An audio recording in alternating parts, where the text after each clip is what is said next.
2021년 10월 4일 일본의 딱 100번째 총리로서 기시다 후미오가 선출되었습니다. 이미 2020년에 아베에 이어 스가 내각이 출범했다는 이야기가 들려온 지 얼마 되지도 않았는데 1년 만에 일본 총리가 또 바뀌었다니 많은 분들이 이 부분에 대해 의아해하고 있었을 것입니다. 이는 아베 총리가 8년 가까이나 집권해왔기 때문에 더욱 비교되며 궁금증을 자아냈을 것이라 생각이 듭니다. 그러나 사실 일본의 총리는 과거부터 1년도 채 채우지 못하고 퇴임하는 경우가 허다했으며 21세기 이후만 해도 총리가 바뀐 횟수가 무려 11회나 되고 있습니다. 오히려 8년이나 집권한 아베 총리가 굉장히 특이한 케이스라고 할 수 있죠. 일본의 역대 최장수 총리가 아베니까 말이죠. 물론 내각 책임제 하에서 총리는 임기가 직접적으로 정해져 있는 대통령제에 비해 교체가 더욱 빈번할 수는 있습니다. 그러나 마찬가지로 내각 책임제 국가인 독일과 영국에서는 21세기 이후 총리가 바뀐 횟수가 각각 2회와 4회밖에 되지 않습니다. 총리 교체 횟수가 11회나 되는 일본과는 매우 대비되는 상황이죠. 정치에 대한 관심도도 저조한 일본 사회에서 총리는 왜 이렇게 자주 교체될 수밖에 없는 것일까요? 2차 대전에서의 패전 이후 일본의 정치 구조는 전면적으로 재편되기 시작합니다. 이 과정에서 다양한 정치 이념을 가진 정당들끼리 분열과 통합을 반복한 끝에 1955년 일본의 정당 체제는 보수 계열의 통합 정당인 자민당과 혁신 계열의 통합 정당인 사회당으로 재편되었습니다. 그리고 이렇게 갈린 일본의 보수대 혁신의 정치 구조를 바로 55년 체제라고 부릅니다. 그러나 1960년대부터 사회당 세력은 큰 위기를 맞이하기 시작합니다. 사회당으로부터 민주사회당이 따로 떨어져 나갔고 새로운 야당 세력인 공명당까지 창당되었으며 기존 일본 공산당까지 의석 점유율이 증가하는 등 야당 세력이 대분열을 맞이하게 된 것입니다. 이렇게 사회당의 점유율이 뚝뚝 떨어져 나가자 자민당은 반사효과로 계속해서 여당의 지위를 유지하며 총리를 배출해낼 수 있었습니다. 물론 자민당도 60년대 이후 장기 집권 과정에서 부정부패와 파벌 논란 등으로 지지율 하락을 피할 수는 없었습니다. 그러나 냉전기, 소련과 중국, 북한을 코앞에 두고 있는 일본의 진화적 환경에서 일본 유권자들은 미일 안보 체제와 자위대 확대, 그리고 국가 고속 성장이라는 자민당의 슬로건에 더욱 열광할 수밖에 없었습니다. 자민당이 아무리 지겹고 부패에 찌들어도 평화주의와 계급 이데올로기만 외치는 사회당은 대안이 될 수 없었던 것입니다. 허구한 날 소련 중국을 앞에 두고 비무장 중립이니 계급이니 외치고 있는 사회당이 현실적으로 와닿을 리가 만무했죠. 결국 당시 야당으로 가야 했을 자민당의 이탈표는 허공에 붕 뜨며 아무도 지지하지 않는 무당층을 대거 형성하기 시작합니다. 이에 따라 일본의 정치적 관심도는 점점 하락해갔으며 자민당은 지지율이 어느 정도 떨어지더라도 계속해서 여당의 지위를 지킬 수 있었습니다. 여당 지지율 하락이 야당 지지율 상승으로 이어지지가 않았으니까요. 이렇게 자민당이 계속해서 독주하던 체제 하에서 총리는 결국 정당 간의 경쟁이 아닌 자민당 내부 파벌의 권력 다툼에 따라서 결정될 수밖에 없었습니다. 애초에 자유민주당은 전후 여러 보수 성향의 정당이 연합하에 성립된 정당이었습니다. 그리고 그 각각의 세력들이 자민당 내에서 파벌로서 유지되고 있었습니다. 특히 7, 80년대 자민당 내부는 주요 5개의 파벌이 서로 당권을 차지하기 위해 분투하는 각축장이었습니다. 이 파벌은 겉으로는 함께 공부하는 연구의 성격을 가지고 있지만 자민당이 독주하는 상황에서 실상은 정당 안의 정당으로서의 역할을 수행합니다. 이 파벌들은 보수라는 가치 하에 단일 정당으로 연합한 상태였지만 각자가 추구하는 가치는 파벌에 따라 조금씩 달랐습니다. 이로 인해 자민당 내부에서는 파벌끼리 서로 경쟁하고 연합하는 암투가 벌어지며 계속해서 집권 세력이 달라진 상황이 발생하고 있었습니다. 자민당만이 정권을 독식하는 체제에서 일본의 총리는 바로 이 자민당 내에서 어떤 파벌이 우세하냐에 따라 결정되었습니다. 실제로 사토 내각 이후 파벌 간 경쟁이 치열했던 당시를 보면 총리 교체가 얼마나 빈번히 이루어졌는지 알 수 있습니다. 즉 파벌의 존재가 일본의 잦은 총리 교체의 원인 중 하나라고 이야기할 수 있겠습니다. 게다가 자민당은 총리에 관한 굉장히 독특한 내규를 가지고 있습니다. 이들은 자민당이 여당인 상황에서는 자민당의 총리가 총리직을 맡는 것을 원칙으로 삼아왔습니다. 그런데 이 자민당의 총재이자 총리가 임기 만료 혹은 불명예스러운 사건으로 총재직에서 물러나게 될 경우 총리직이 얼마나 남아있든 총리직도 마찬가지로 사퇴해야만 합니다. 총재직과 총리직이 함께 가는 원칙 때문이죠. 실제로 1978년 당시 후쿠다 다케오는 총리로 재임하고 있던 상황에서 총재 선거에 패배하여 결국 총리직도 후임 총재에게 넘겨줄 수밖에 없었습니다. 그런데 자민당의 독특한 내규는 여기서 끝이 아닙니다. 만약 이전 총재가 본인 임기를 다 못 채우고 새롭게 총재가 선출되면 새롭게 선출된 그 총재는 이전 총재의 자녀 임기만을 채우고 임기를 마감해야 합니다. 당연히 총리직도 총재직과 함께 뱉어내야 하고요. 도무지 총리직을 오래 하려고 해도 오래 할 수가 없는 환경이 조성되어 있던 것입니다.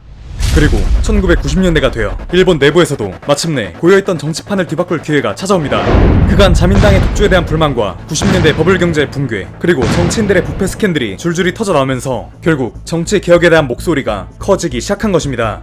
그리고 1993년 중의원 선거에서 자민당 일부 탈당 세력들과 기존 야당 세력들이 연합을 결성하여 마침내 최초로 자민당을 꺾고 총리 선출에 성공합니다.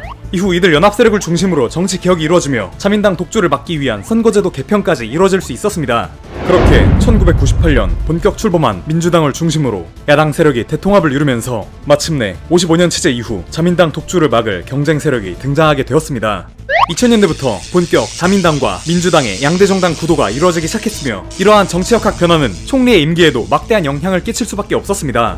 원래 같으면 자민당 혼자 여당을 독식하면서 그 안에서 파벌들끼리의 다툼에 따라 총리가 결정되었다면 2000년대 이후로는 민주당이라는 경쟁 세력의 부상으로 당내 파벌보다는 정당 그 자체가 중요해지기 시작한 것입니다. 이렇게 되다 보니까 자민당 내부에서는 파벌의 중요성이 점점 떨어져가게 됩니다. 정당 중심의 정치가 이루어지니 양대 정당들은 정권 획득의 키포인트가 될 수 있는 무당층을 어떻게 끌고 와야 하는가에 대해 더욱 고민하기 시작합니다. 그러다 보니 이제 집권 정당은 총리 개인의 지지율을 더욱 중요시 여기게 되었습니다. 유권자들이 총리를 좋아해야 그만큼 집권 정당의 인기도 올라갈 수 있었기 때문이죠. 그리고 총리 지지율에 대한 민감성은 예상치 못한 부작용을 불러일으키기 시작했습니다. 파벌이 아닌 대중의 여론이 더욱 중시되다 보니 총리 교체 속도가 더욱 빨라지기 시작한 것입니다. 양대 정당이 치열하게 경쟁한 상황에서 인기 없는 총리의 존재는 당연히 집권 정당의 지지율에 악영향을 끼치게 되었고, 이에 따라 지지율이 떨어지는 총리는 바로바로 교체되어버리는 상황이 연출되고 있었습니다. 물론 이러한 지지율 기반의 정치로 인해 인기가 상당히 높았던 고이즈미 같은 경우는 5년 넘게 총리직을 유지하기도 하였습니다. 그러나 이러한 고이즈미도 결국 2선 만에 총리직을 내려놓을 수밖에 없었는데, 그 이유는 당시 자민당 총재를 2선 이상 할 수 없다는 자민당의 내규 때문이었습니다. 이렇게 총재직에서 물러나면서 당연히 내규에 따라 총리직도 그만두어야 했었고요. 결국 일본 정치의 흐름을 쭉 살펴보면 총리의 임기가 짧았던 이유는 딱 한 가지 이유가 있어서가 아니라 자민당 독주, 파벌 정치, 지지율 민감성, 당 내규 등 매우 다양한 요인들이 서로 얽히고 설켜 있었기 때문이었습니다. 또한 2009년 이후에는 새롭게 집권한 민주당이 정책 실패를 거듭하며 지지율을 깎아먹다가 2011년 동일본 대지진 대첩 이후로 완전히 민심을 잃어버렸고, 이렇게 선거 개혁으로 간신히 형성되었던 양대 정당 체제는 또다시 몰락을 맞이하고 말았습니다. 이후 2012년을 기점으로 다시 자민당의 독주가 시작되었고, 이때 등장한 인물이 바로 아베 신조였습니다. 견제 세력이 죄다 무너진 정치 환경에서 아베는 준수한 지지율을 유지하며 일강 체제를 공고히 하였으며, 이후 아베 체제 하에서 자민당은 총재직을 3선까지 할 수 있도록 당원을 수정하였고, 이렇게 아베는 3선까지 총리직을 역임하며 일본의 최장수 총리로 이름을 올릴 수 있었습니다. 그리고 이렇게 민주당이 무너지고 자민당과 아베가 다시 독주하게 된 상황에서 힘을 얻기 시작한 세력이 있었습니다. 2000년대 들어 잠시 주춤했던 자민당의 파벌 말입니다.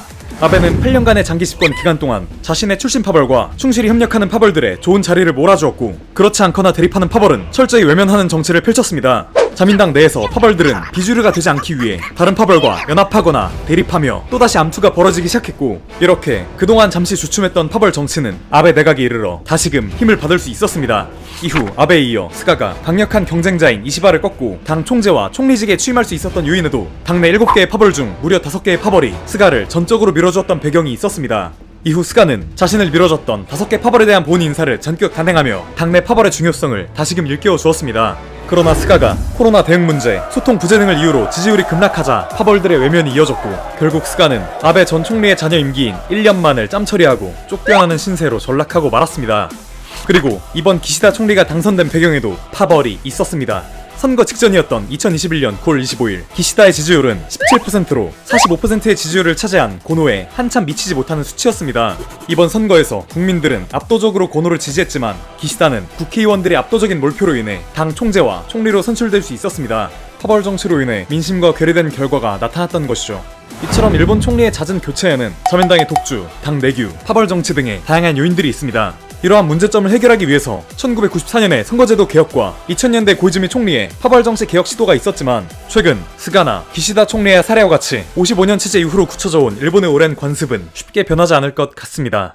자, 그렇다면 이 자민당은 대체 어떻게 50년대부터 지금까지 일부를 제외하고 계속해서 집권 정당의 위치를 차지할 수 있었던 것일까요?